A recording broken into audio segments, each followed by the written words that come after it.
And this time at the third session of the CISCE, you lead a delegation of the representatives of the Portuguese enterprises to China.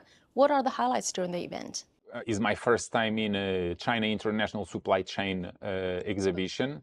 In China, I was many times. I have, for the last 15 years, I have been coming almost monthly.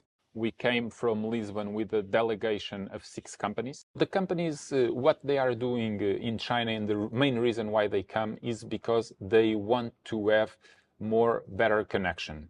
They understand that the only way to have better connection is to come to the market, to meet the people. We always tell our members that they need to come to China, and they need to come not only one time, they need to come at least one time every year, because China changes very fast. You know, if people don't come, they don't understand what's happening, especially from a technological point of view.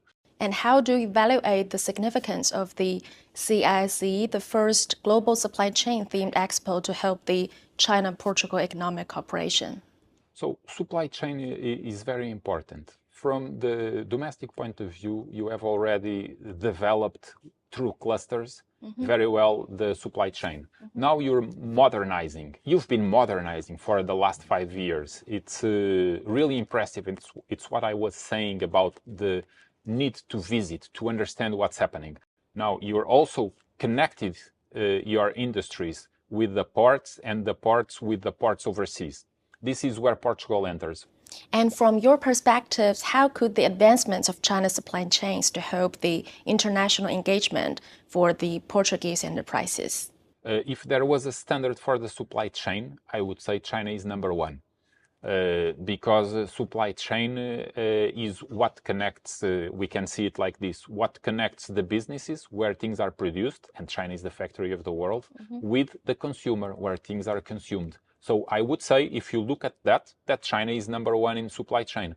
And the benefits of having an efficient supply chain is that the cost of the products to the final consumer will be much better than if the supply chain is not efficient. So with Portugal being the third trading partner with China in the Lusophone world, what the emerging industries and sectors, including the new energy, digital economy, show the most collaborative potentials? I would see more potential on the energy, because Portugal specialized in green energy. So that's where I see most of the potential.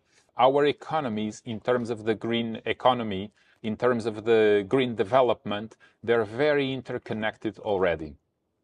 And this is done through financing, through investment. As the Portuguese-speaking countries in Africa and Brazil, Portugal can act as a facilitator between China and these Portuguese-speaking countries. So everything makes it easier for the Portuguese to help to make this bridge between China and the Portuguese-speaking countries.